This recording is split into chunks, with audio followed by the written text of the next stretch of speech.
and without delay, my friend and colleague, Bob Darden. Thank you, Tony. Thank you all and greetings. I am so delighted to talk about one of my favorite subjects, which seems to be, without getting political, now more important than ever. I also have to confess, for the first time, and somebody who spends a lot of time talking, a little bit intimidated to be in front of Dr. Coe, who I have written about and whose exploits and work in the service of justice in this country are nearly unparalleled. Please, one more time, let me help you welcome Dr. Coe to this thing. A lot of the stuff I'm going to talk about, he did, so it really makes me nervous to get up here in front of him. But I do want to talk about freedom songs. But if you'll forgive me, I don't think you can really know how they come about till you understand the importance of the spirituals as the root of all of this. The beginning of how, while the freedom songs were extraordinarily important, and they continue to be, as we'll see, the root of a lot of this stays in and begins with the spirituals. The first protest, the first freedom of speech for African Americans is often hidden in these songs that now sometimes we take for granted. It all begins in Africa. All of the most recent scholarship rebuts some of the very early scholarship that said these complex, beautiful songs could not be composed by African Americans.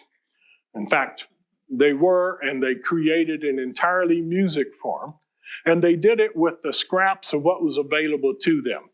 In most of the South, as you probably know, African Americans were not allowed to read or write, to own maps, to wear shoes. And the one thing that was left to them was singing, because they convinced their overseers, if you'll let us sing, we'll make more money for you. And within that narrow little parameter, they were able to create a civilization and a document more like the Iliad than just a ragged collection of songs. I like these two particular illustrations because you see from the Yoruba tribe of the nation of Western Africa, which, by the way, during the Dark Ages in Europe, had a postal service, running water, standing armies, and a very intricate civilization that produced enormous amounts of creativity. And then one of the earliest photos known of enslaved people, you see the buildings in the back are not dissimilar. That's important to me because what they brought with them, even though their languages were separated by language, the Igbo couldn't be in the same camp with Yoruba in Charleston, South Carolina, they smuggled in a whole bunch of stuff, and a lot of it retained through the spirituals. We often talk about that there were two kinds of original Black music in this country, the work songs and the spirituals. Scholarship doesn't really agree with that. What we're seeing is, just like it was in Africa, when they come to the American colonies, they're the same thing. Think about some of the earliest work songs. Michael, row your boat ashore, which in a nation that didn't have bridges, rowing people across was big. Do you know the next line? Hallelujah, because they melded and worked in together. We'll play just for a snippet of a work song that also has its roots in Africa, in the area of Gabon. I can play at least three spirituals that are eerily similar to that, but they really may be the same thing. It may be a root of what we do. The great Chidwa Ottafor, in his face, you see in the course that little 3-minute clip, the whole stages that the spirituals help work through, from resignation to acceptance to denial to defiance in his face. And in a way, that's how this works. The spirituals gave and continue to give people who are oppressed so many of the things they need to make it through another day. The word spirituals, spelled different ways, start showing up in the early 1840s in the extant newspapers and magazines. One of the first one we know by name, Go Down Moses, which will go on to be an important part of the civil rights movement, because within the song are coded words, which we'll talk about in just a minute. It is one of the few that the lyrics were written out for during this period. And we know it's early, even if we didn't know that, because the original transcriptions show not just the flatted sevenths and thirds of the so-called blue notes that come directly from African music, but that the lyrics aren't designed to rhyme in English. Now, later versions go back and rhyme them, but the oldest spirituals are the ones that do not rhyme. And rather than me play one, I'd like this extraordinary band to tell you what they probably sounded like. Go Down Moses.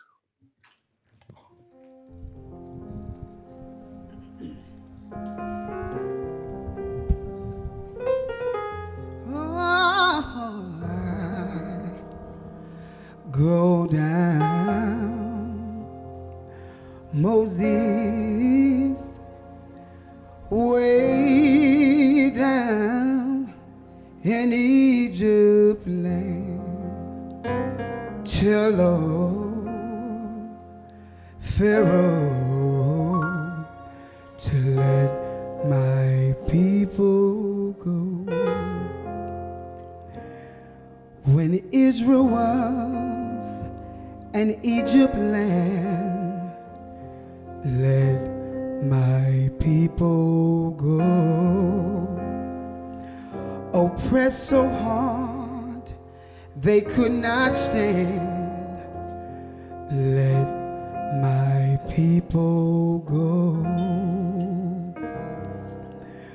Go down, Moses, way down in Egypt land. Tell old Pharaoh to let my people go. Go down, Moses, way down in Egypt land. Tell old Pharaoh to let my people go. Oh, go down, Moses, way down in Egypt land. Tell old Pharaoh to let my people go.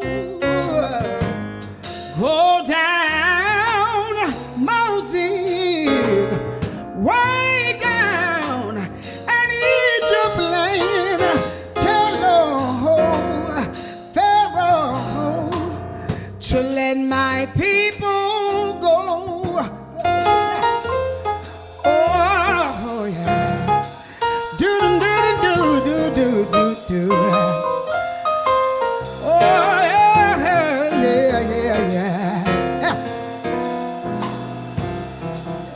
Jesus. Listen. Go down, Moses, way down in Egypt land. Tell old Pharaoh to let my people go.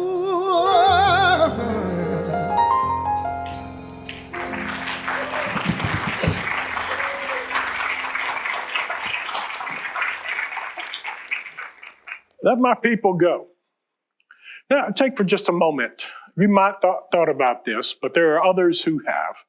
The poetry by these unknown enslaved poets. You can see the quote from H.L. Mencken that some of these songs are poetry to rival anything that people working in Europe and the United States at the time. One of my favorites, Deep River. It doesn't even have to be sung, and you can feel it and hear it. But the one you probably heard at some point or another, Swing Low, Sweet Chariot. But before Billy starts, let me tell you, I submit that Harriet Tubman and many of the other people who got slaves from the South to the North, as you'll see in a minute, many of these have multiple deep messages. And the chariot, you may have thought for all these years, is some kind of white heavenly thing up in the sky with clouds and angel wings, but it would have been a coded word for the Underground Railroad.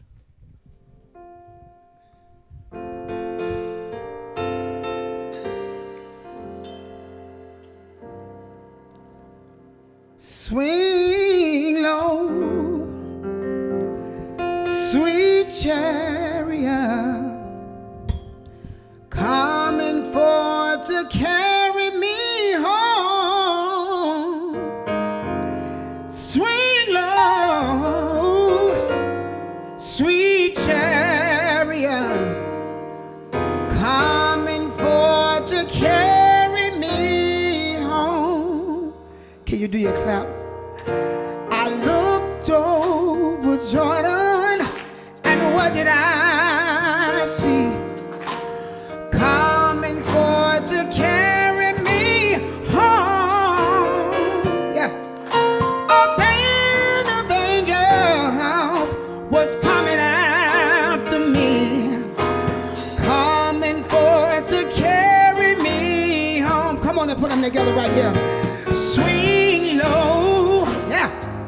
Sweet chariot, coming for to carry me home. Swing low, sweet chariot, coming for to carry me home. I'm gonna do the verse one more time. I looked over Jordan, and what did I see? Coming for to carry me home. A band of angels was coming after me, coming for to carry me home. Oh, swing low, sweet chariot, coming for to carry me home. Swing low, sweet chariot, coming for to carry me home. Come on and put them hands together right there. Yeah.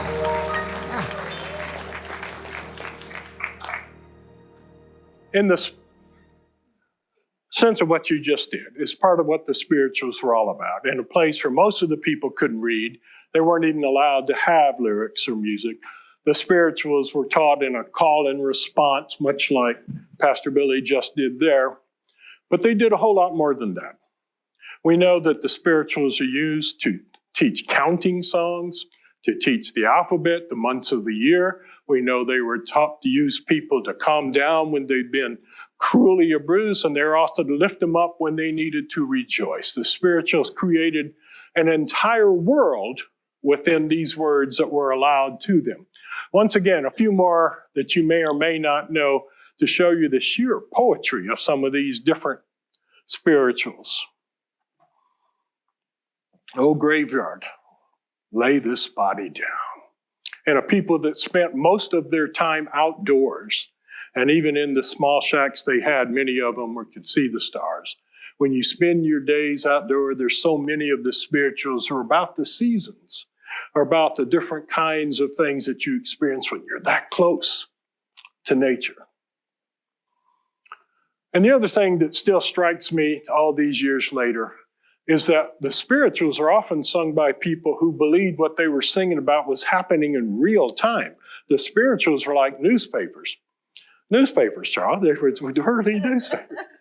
And what that meant was they were sung in the present tense, and that the events were not happening somewhere over a big ocean. They were happening in the next county over. And Father Abraham Lincoln, Moses, Harriet Tubman, these things were happening, and it gives an immediacy to the spirituals that's unmatched in my mind as you look through. Were you there? Oh, it causes present tense me to tremble. It would be nice to have that kind of faith that you still tremble when you think of the events at Golgotha. And finally, what leads us to the spirituals here, to the freedom songs is they were defiant in many ways.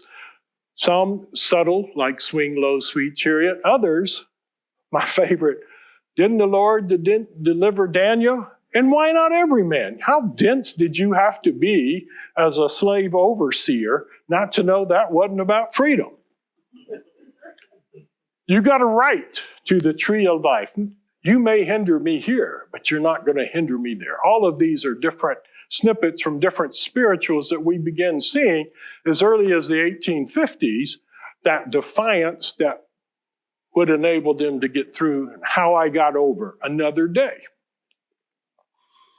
Which brings us to some of the ones that we believe now are actual, in fact, what we call protest spirituals. Go down Moses. Pharaoh's army got drowned. Oh yeah, that sounds good. Let my people go. If the Lord deliver Daniel, steal away to Jesus, or maybe steal across the Ohio River. Harriet Tubman used this one too. Swing low. One of my favorites is one of the more obscure. This was told to a historian at the University of Texas just after the turn of the last century by an elderly African-American man who heard singing this. And he had come from Alabama to Texas as an old man. And literally on his dying deathbed, because why trust white people with coded messages? He told the writer that follow the drinking gourd. The story is about, if you listen to it, it's pretty much nonsense. But if you understand what they're singing about it's actually a coded message. There was we don't know his name, a freed slave who would go from plantation to plantation along the Tom Bigby River. He had a peg leg, and he's said to be a carpenter, and he'd work really cheap. And at nights, he would go into the brush harbors and back in the woods and teach them this song, because in the song lyrics were a message how to get from the Tom Bigby River north. And with his peg leg, he had gone, and with all this later verified, with a bucket of tar, and had left his own signal, 3 dots, at different places. Where the big tree meets the little tree bass, where the big raw water flows, there you could go this way and find the 3 dots for many years, they say, and find your way north. So why the drinking gourd? Remember, as an enslaved person, you couldn't be out after dark. The patter rollers would get you. It would get you killed in some plantations in Mississippi and Alabama. You can't have a map, that'll get your whole family killed. But if you follow the Big Dipper, everybody knew what a drinking gourd was. And if you look to the North Star, you can get your way north at night when you have no other resource to do so. Not many of the collections have followed the drinking gourd because it was so regional, but it's just another example of how the enslaved people used and what they had. A couple quick things before we get to many of the early ones collected by Allen Ware and Garrison in 1863 in the camps after the Union armies worked through the coastal towns. A new book titled Conjuring Freedom talks about how the enslaved people who joined the Union Army used the spirituals to help bring back a sense of who they were, that they were men and women of God. And Thomas Higginson, who made another amazing collection, being one of the white leaders of a black battalion, led them bravely and found them braver than anybody he'd ever worked with, but at night sat around the campfires and wrote these spirituals down for us. So how did they survive after the Civil War when the slaves were freed, or in so-called Reconstruction, which, as we all know, turns bad very quickly for most African Americans? One way, surprisingly, and there's been some nice new scholarship on the minstrel shows, which started off as being only white people making fun of black people, but as places like the Harlem Hamfats and others, the Georgia minstrels got in and got bigger and bigger, they began auditioning musicians and singers, and black singers and musicians gradually replaced all of the white singers. And then they started turning these old songs that had been very savagely satiric of black people into making fun of white people. I had no idea until we started hearing some of the early recordings of minstrel songs. And at the same time as the very first African Americans begin to sing in American operas, at least up north, and all of the names you probably know, I've mentioned Jules Bledsoe because he was from Waco, where Baylor is, and his recordings that many times they had heard from either the children of freed slaves or in a few cases, former slaves themselves, kept them alive when a lot of people thought the spirituals would die. The Dinwiddie Colored Collection from the Black Gospel Music Preservation Project at Baylor from the early 1890s, the oldest known recorded spiritual, and then, of course, the Fifth Jubilee Singers, who take an arranged version of the spirituals, not the spirituals themselves, because they could be different every night. From one night to the next, they would be changed because they were part of the storytelling that evolved as needed. You need to go tonight, we'll sing about that. Stay away from Mo Man Jones, that would show up. So one spiritual would sound this way, and a mile later in another plantation, it would sound entirely different. The Fifth Jubilee Singers and Jules Bledsoe and others codify them in the way we know today. We know they didn't sound like that, but at least the melody survived that we can make an approximation of what happens here. So how does this happen to become, these are the root of most of the freedom songs? Well, the Great Migration means that African Americans take these same songs with them. Maybe some of the younger kids were embarrassed by them, but mom and dad and grandma still knew them and sang them when times were tough in Chicago and Toledo and Indianapolis and Memphis.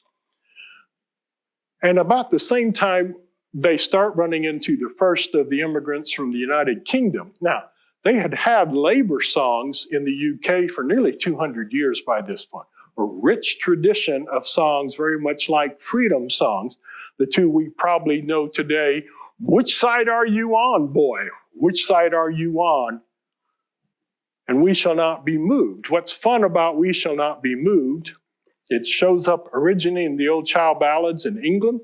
It comes over in the old bluesmen. We have multiple versions by Mississippi John Hurt and others doing it. And then it's picked up by the folk singers, and they start doing it as an up-tempo banjo song. And it's all of these together that end up becoming what we will now know as We Shall Not Be Moved.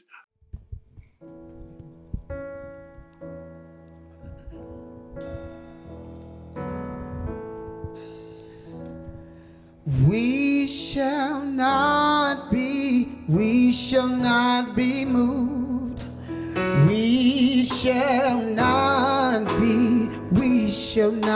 moved, just like a tree that's planted by the water. We shall not be moved. We shall not be moved. We shall not be moved, just like a tree that's planted by the water. We shall not be moved. Listen, we're fighting for our children. We shall not be moved. We're fighting for our children. We shall not be moved, just like a tree that's planted by the water. We shall not be moved. Listen, we shall not be moved. We shall not be moved, just like a tree that's planted by the water. We shall not be moved.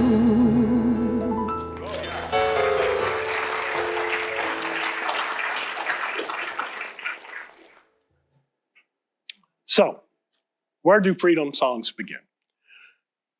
I suggest that they've always been there, and they were waiting to be plucked out of the air and used when they needed. As the modern civil rights movement starts to take place and coalesce in different places, such as Albany, Georgia, and I said that right because the one time I said Albany, Georgia, I heard about it for a year and a half after that, Albany, Georgia. People came together. Now, one of the great sources of it was the Highlander schools. The Highlander schools were an extraordinary group of colleges around the country that helped poor farmers, that helped people working in the trades and unions and African Americans, and gave them different skills. But what they also did was start to pull together the songs that would help them when they left. And it's at the Highlander School, the most famous freedom song of all time, "We Shall Overcome," is first heard by Rosa Parks and Dr. Martin Luther King and Ralph Abernathy, taught to them by Pete Seeger, who had heard it from some people who had come from the Tobacco Pickers Union in North Carolina. He teaches it to them, as many of these songs are taught. And there's a great story in Abernathy's book. On the way home, driving back from Tennessee back to Montgomery, King is sitting back in the back seat humming, and finally he reaches up and taps Abernathy and says, now remember, this is 1962 or so, "Boy, that 'We Shall Overcome' song, that's got a catchy beat, doesn't it? We ought to remember that." And they do, as you'll see. Each site, from Birmingham to Albany to Memphis and everything in between, and throughout the Freedom Summer, as the people come together to start working in the movement, they bring their songs with them. And they take it when they go out again. So it's an ever-changing and ever-rich body of information that they share. And like the spirituals, they're never sung the same way twice. Oh, Freedom has multiple versions, particularly in the chorus. And if you're in Alabama and being oppressed in a certain city, well, you'll mention the name of your oppressor. And if you move on to Tennessee, you'll change it to the guy in charge at Memphis. One of my favorites, Oh, Freedom, there's a recording of nearly 5,000 people singing it a cappella in a church in Birmingham, and it's recorded on a little tiny handheld recorder. But you can feel the power of that song coming through. And just take a minute and think about you're a white policeman standing outside the church. Maybe you don't want to be there. You're not getting overtime for this. And just a few feet away, 1,000 people are singing to you, an audience of one, Oh, Freedom.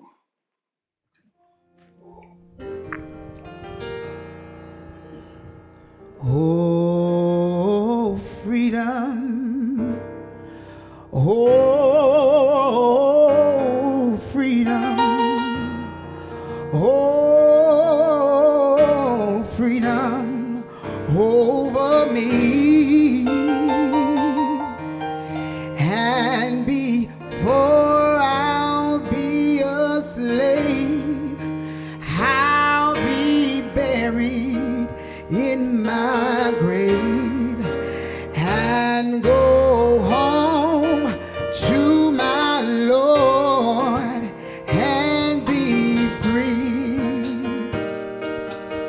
Oh, oh, freedom. Oh, freedom. Oh, freedom over me. And before I'll be a slave, I'll be buried in my grave and go home to my Lord and be free.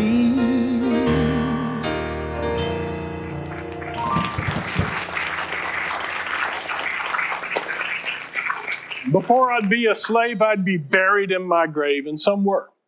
When you sing it, when you mean it, as they did in Selma and Birmingham and Greenwood and other sites where this song was sung in defiance of a whole army of paramilitary people trying to bring you down. One of my favorite stories about one of my favorite people, Fannie Lou Hamer, the great Mississippi hero of civil rights, barely educated, sterilized, without her knowledge or blessing, who became one of the most powerful forces in the civil rights movement, speaking truth to power from Mississippi to Washington, D.C. and New York. And she adopted a song she had heard, and she didn't know where. This Little Light of Mine is not an old spiritual. It's actually a children's song that was written by a white composer with the Moody Bible Institute in 1930. But the spirituals are nothing if not adaptable. She heard something. And when she sang it a cappella in front of 10 people in a cotton patch in Mississippi or before an entire television network during the Democratic Convention, it carried the power of someone who had lived by that little light. And obviously there's 1,000 versions of it. Again, it would be personalized to the occasion that was needed. And when I was sending the list of songs that I was hoping Billy and God's Creation would sing, this one had a little star by it, and he jumped on it. So, and this one, he's going to be, I can just say, he's going to be really annoyed if you don't sing along. Okay? I'm going to use a little crowd participation. Is that all right? Yeah. Put your hands together.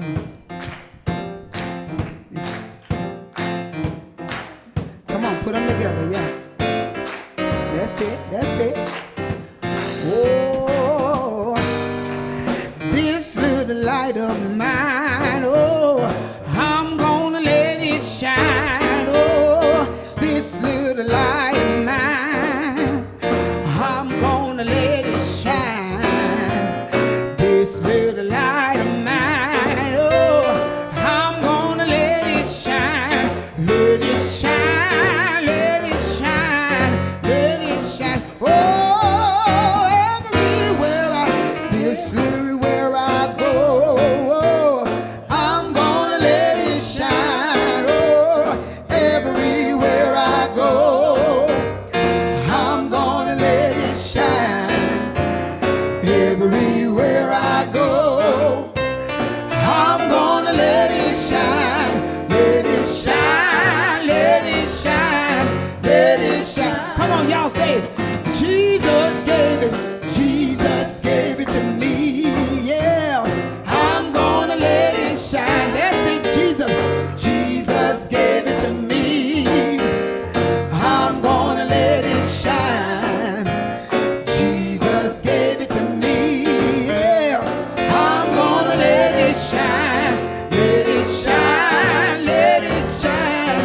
I want you to see, can you stand to your feet? Oh, this little light of mine, oh, I'm gonna let it shine. Oh, this little light of mine, I'm gonna let it shine. Oh, this little light of mine, yes it, I'm gonna let it shine. Let it shine, let it shine, let it shine. Oh, everywhere I go, yeah, I'm gonna let it shine. Oh, everywhere I go, I'm gonna let it shine. Everywhere I go, that's it, I'm gonna let it shine. Let it shine, let it shine, let it shine. Oh, Jesus gave it to me, yeah. I'm gonna let it shine. Oh, Jesus gave it to me, yeah. I'm gonna let it shine. That's it, you got it. Jesus gave it to me, yeah. I'm gonna let it shine. Let it shine, let it shine. Now I want you to make one big cry. Everybody say, this little light of mine, yeah. I'm gonna let it shine. Oh, this little light of mine, I'm gonna let it shine. This little light of mine, oh, I'm gonna let it shine. Let it shine, let it shine. let it shine. Good job. Come on, put your hands together. Yeah. Thank you. I told Billy this before. Last week, we were at Texas Lutheran College in Seguin, Texas. There are a few whiter places in America than Texas Lutherans in Seguin, Texas. And we did the song, and finally I got so exasperated, I stood off to the side and I said, "White people, watch me." Watch me. So they did great. Mississippi. Lutherans.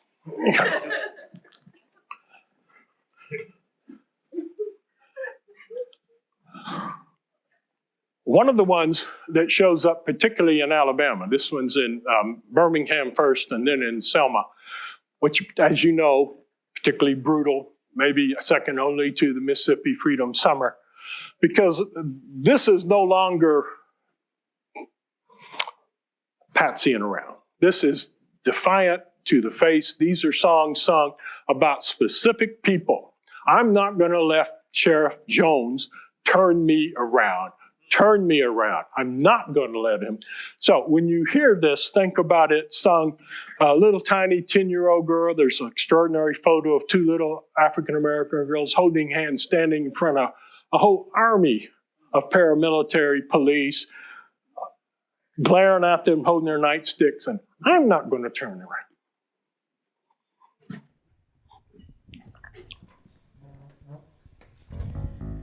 Y'all enjoying yourself so far? Yeah. Come on, put them together one more time for me.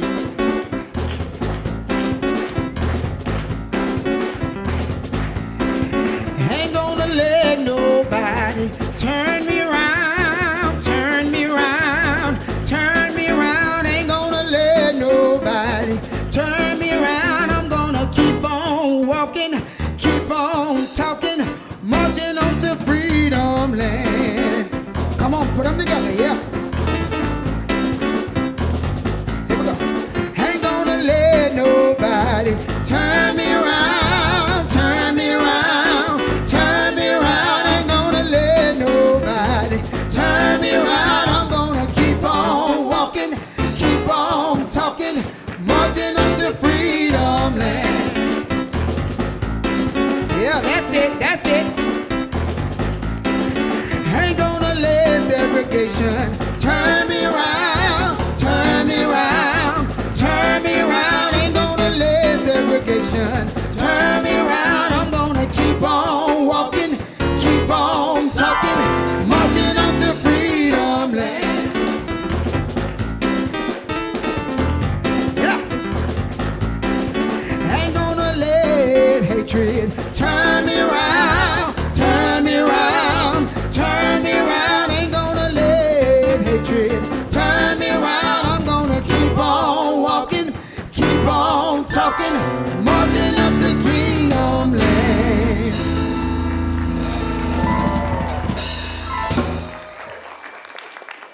I hope we've took you on a journey tonight. Is that all right? Have we? Yeah, yeah. Well, listen, I am Billy Johnson. I'm from Newton, Mississippi. I am now a gospel recording artist. I just released my single, You're a God Alone. It's on all digital platforms, Apple, Spotify. That's Billy L. Johnson or Billy Johnson, no matter how you look. It depends on how you look it up. Myself and my producer, Roderick Fox, is on piano. He helped me wrote this. Amen.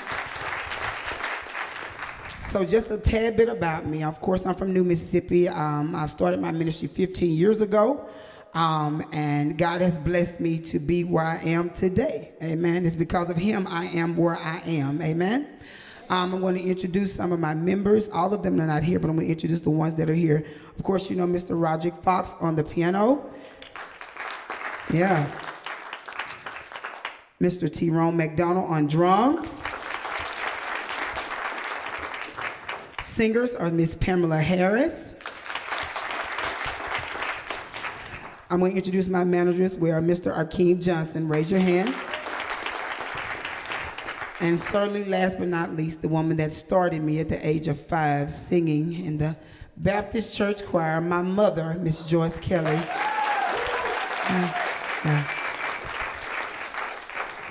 Thank you. All right. One of the highlights, the high moments of the Civil Rights Movement, the March on Washington. An wonderful array of singers sing there, speakers speak there. And this may be the place where you know where after Mahalia Jackson sings 2 songs and the audience is starting to fray on the edges. They've been out there 8 hours in a very hot day. And just as she stands up to start singing, jet starts flying over.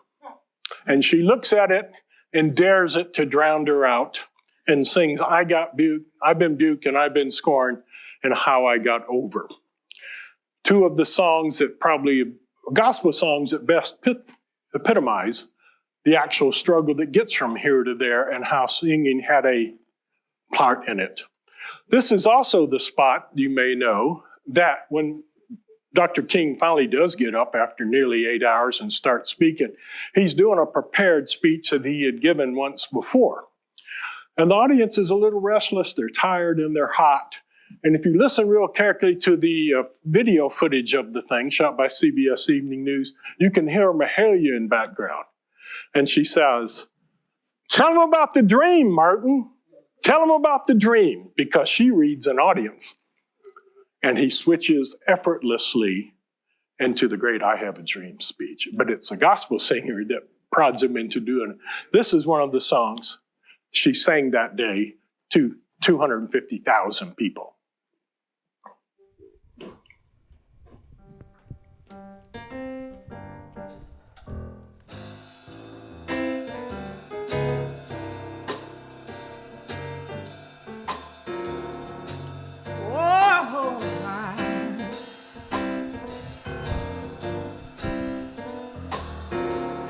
How I got over,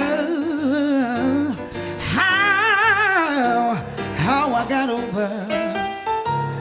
You know that my soul look back and wonder how I got over, how I got over, how I got over. You know that my soul look back and wonder how I got over. Listen, to see Jesus, yeah, the man that died for me, the man that bled and suffered, hey, he died on Calvary. How I got over. I got over. You know that my soul look back and wonder how I got over. Oh,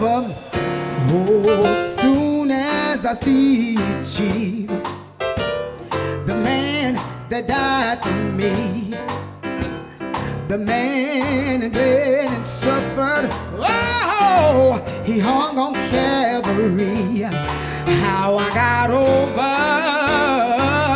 oh, how I got over. You know that my soul look back and wonder how I got over.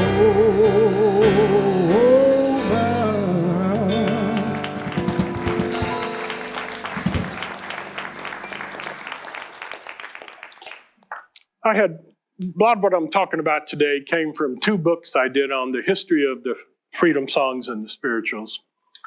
And the books had gone really well.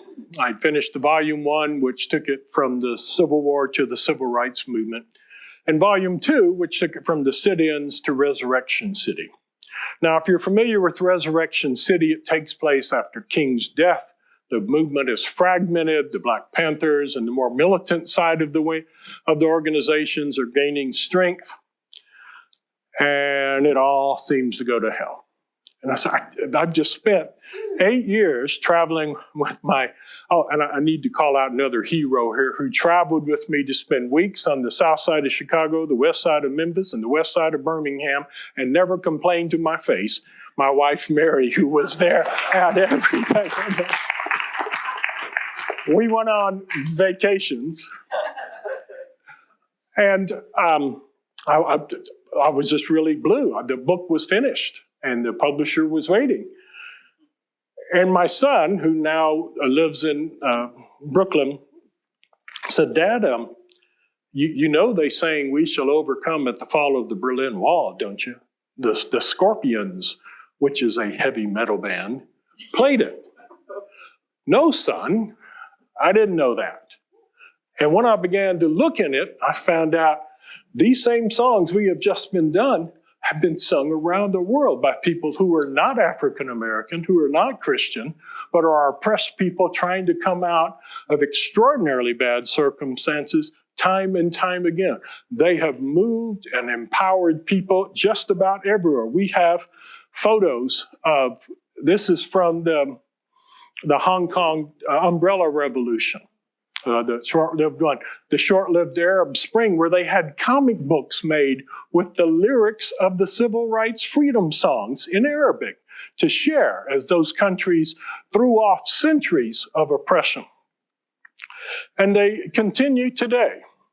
From Berlin Wall at Tiananmen Square, the day before the Chinese tanks killed 25,000 young people, these songs were sung over a mob that may have been as many as 200,000 people who crowded that square that day. And they're still sung. Maybe you know somebody who was in one of the Black Lives Matters or one of the women's marches, the Me Too movement. I have a friend in New York who stood at a corner and listened, and every song we just played was sung by different waves of marchers who moved down those streets. By people who are grandparents sang these songs, and somehow they were passed down, maybe unspoken, but heard and never forgotten again. You may remember a few years ago, after one of the Voting Rights Acts was overturned in Congress, and the great late John Lewis, who's one of my heroes who I dedicate one of the books to, gathered together the Black Caucus after a devastating defeat. And they held hands and they sang, We Shall Overcome. But what I remember of it is the footage of one of my Texas white senators pointing and laughing. Okay? Now I promised Tony I wouldn't get too esoteric on this here or too religious.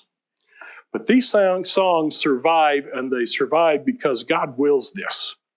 These can only be sung this way by people who have been oppressed. It's hard for bankers to sing these songs. And they sing because they're simple, easy to remember, and all of the dross has been burned away, really, over the last 100 years. All the excess notes, all the excess words, and only the gold of these songs survives. And that's why they still work, and they're still sung in funerals and in churches and in marches everywhere we go. And I didn't forget the last one, but it's always typically sung as the last song. And would you indulge me to follow the practice of the African American church, that we would all stand, please? And if you would cross your hands right over left and hold hands with the person next to you, would you do that for us? This is how the tradition has come and is passed down. Y'all come together. Thank you. Thank you. I know it's awkward, but do this time. And listen as Billy and the group sing what has become the most influential song that come from this movement.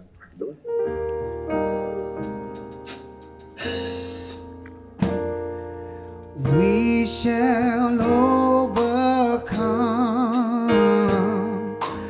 We shall overcome. We shall overcome someday. Oh,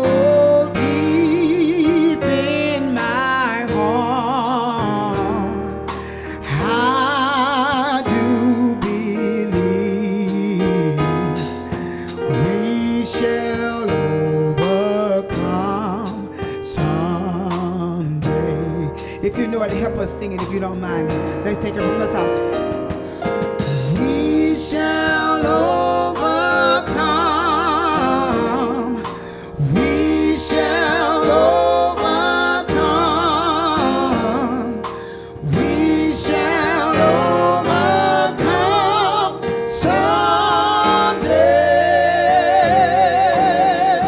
Oh, deep in my heart, I do believe we shall overcome someday. I want everybody to sing it. Give me a break right here. Everybody sing it. Lift your voice. We shall overcome. We shall overcome. We shall overcome someday. Oh, deep in my heart, I do believe we shall overcome someday. I want you to think about this. Listen. We shall overcome. We shall overcome. We shall overcome someday. Oh, deep in my heart, Jesus, my Lord, I do believe we shall overcome. Can I do it one more time? Is that all right? Can I do it one more time? Just me and Roger. Yeah. Listen. We shall overcome. My God, today. We shall overcome. God, we bless your name. We shall overcome someday. Oh, deep in my heart, I do believe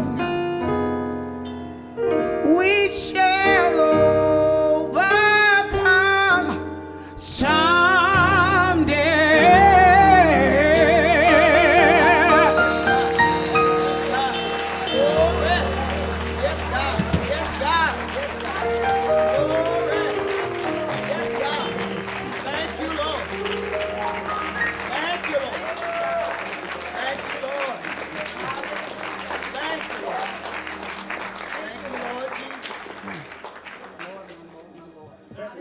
Good seeing you.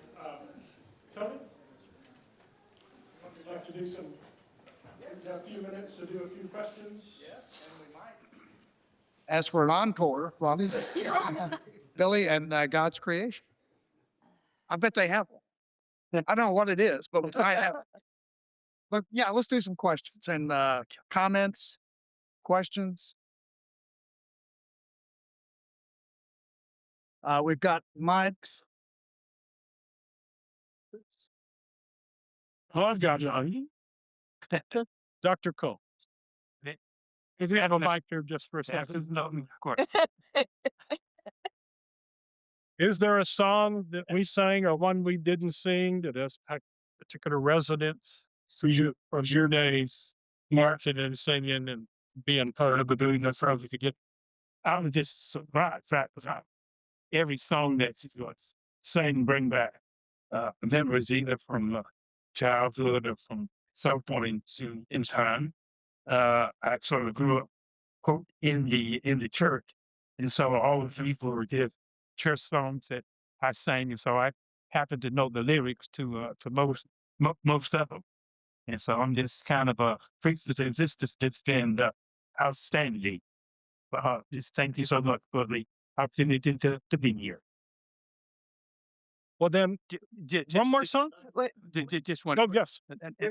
And I suspect the only question is lyrics, and then there's a music as well. And I'm sure that there were times for which in the fields that was just lyrics, but you have any idea about when music first got attached to some of these songs, and was that music through piano, guitar, what? The question is, when did music first get attached to some of these songs?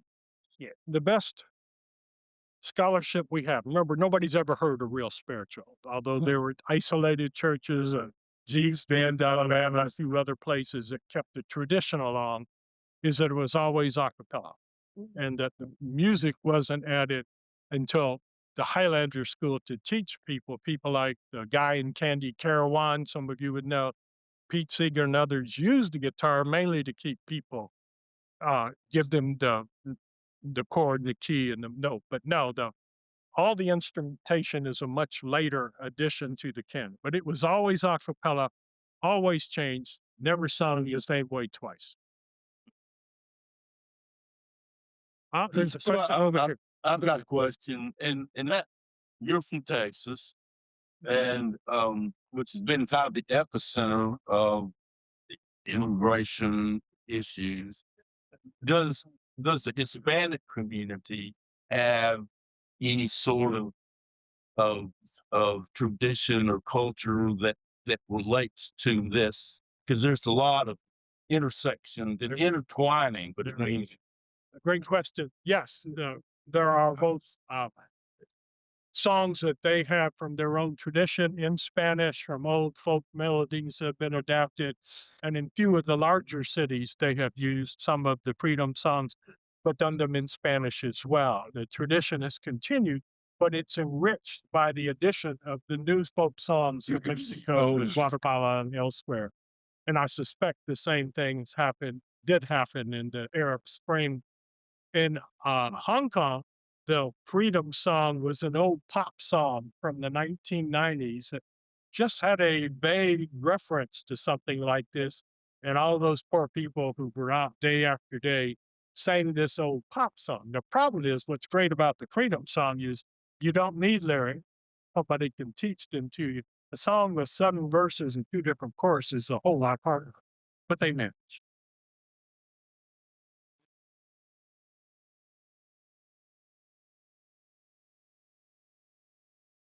Hi, I've been following your work for some time, back when I was in Christian higher ed at John Brown. And I just want to talk to you a little bit about how you enter the work in the space.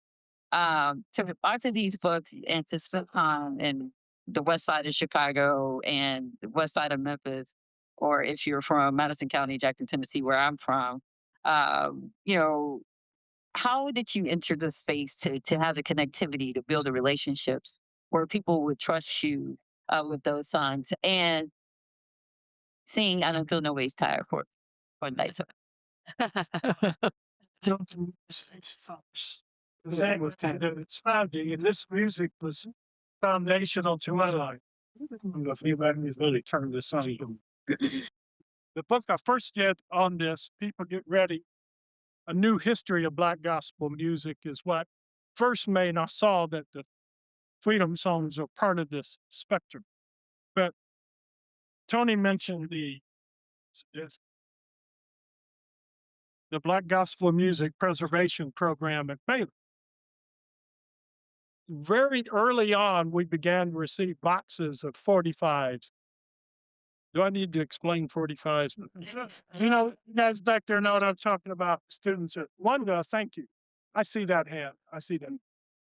And we would flip them over, and on the flip side would be a very overt freedom type song or a song composed in that nature. So on the back of Dorothy Love Coates and the Gospel Harmonettes would be, I believe there's no segregation in heaven, or I believe Martin Luther King was right, or The Hymn, or any number of songs that directly address And as these 45s began flooding in, I had one of those little bursts of inspiration, and I made a connection to what Henry Louis Gates calls the double voicingness of the spirituals that we've talked about. That here we've got songs that a 18-year-old black man in Birmingham, Alabama in 1963 would be walking around the street. And if the redneck sheriff knew it was on the flip side of this, there'd be hell to pay. And yet, many of these songs ended up being helpful because when you don't control the newspapers, the radio, TV, how do you get the message out from one city to the next? Well, there are a number of songs we found. The Friendly Four, I Want Freedom, actually name checks the different sites where the movement is going on at that time, the people who are in charge, and the people who to stay away from. And they became this underground railroad grapevine. And when I saw that, is when we started the two books that contained a lot of what you're saying on here.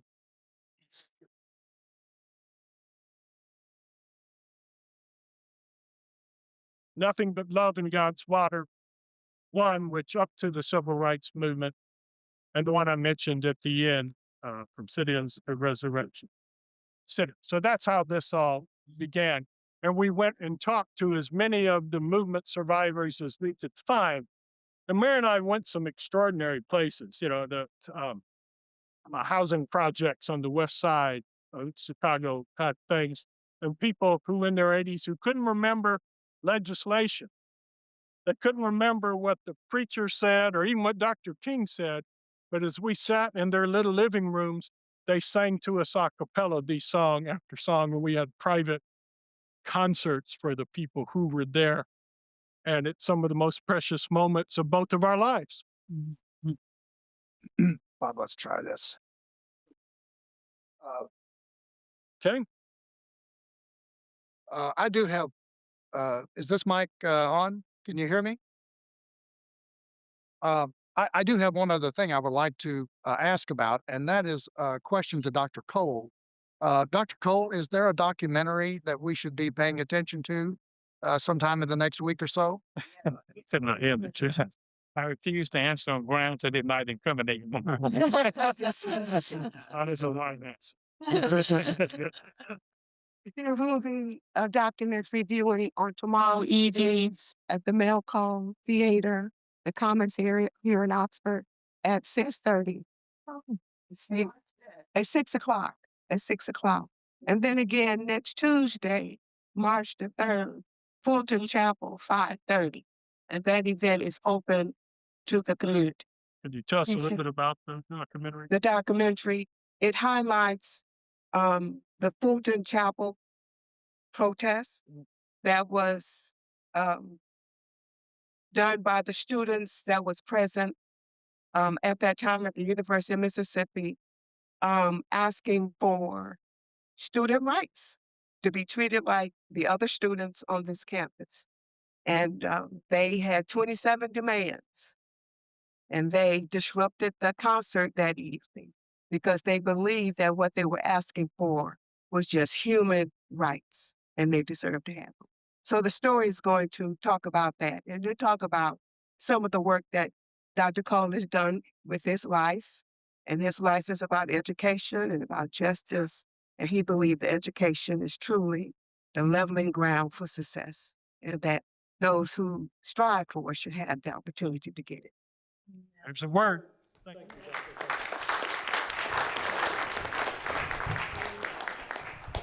Okay, so let's try one more song to end this. I hope I'm singing the right one. Billy, rock the house. I'm gonna try a little bit, okay? I just can't give up now. I've come too far from where I started from. Yeah. Nobody told me the road would be easy, and I don't believe he brought me this far to leave me.